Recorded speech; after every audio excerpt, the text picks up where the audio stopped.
আগামী 14ই জুলাই ফ্রান্সের জাতীয় দিবস বা বাস্তিল ডে।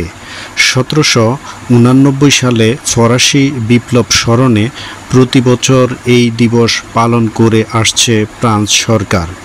এদিন সকালে প্যারিসের বিখ্যাত শজেলিজে এরিয়ায় মিলিটারি প্যারেডে অংশ নেয় ফ্রান্স প্রেসিডেন্ট ও বিদেশের আমন্ত্রিত অতিথিরা।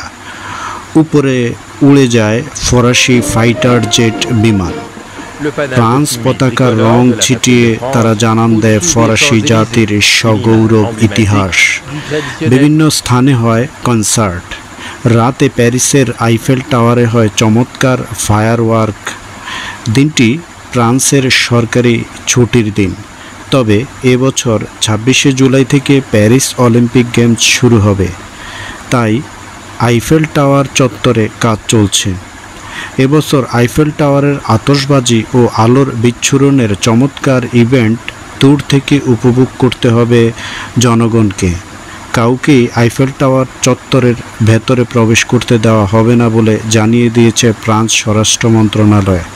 ফরাসি মিডিয়া লা পারিসিয়ান জানিয়েছে, প্রতি বছরের মতো এবার 2024 সালেও জাঁকজমকপূর্ণভাবে বাস্তিল ডে বা ফ্রান্সের জাতীয় দিবস পালন করতে প্রস্তুতি নিচ্ছে ফ্রান্স সরকার।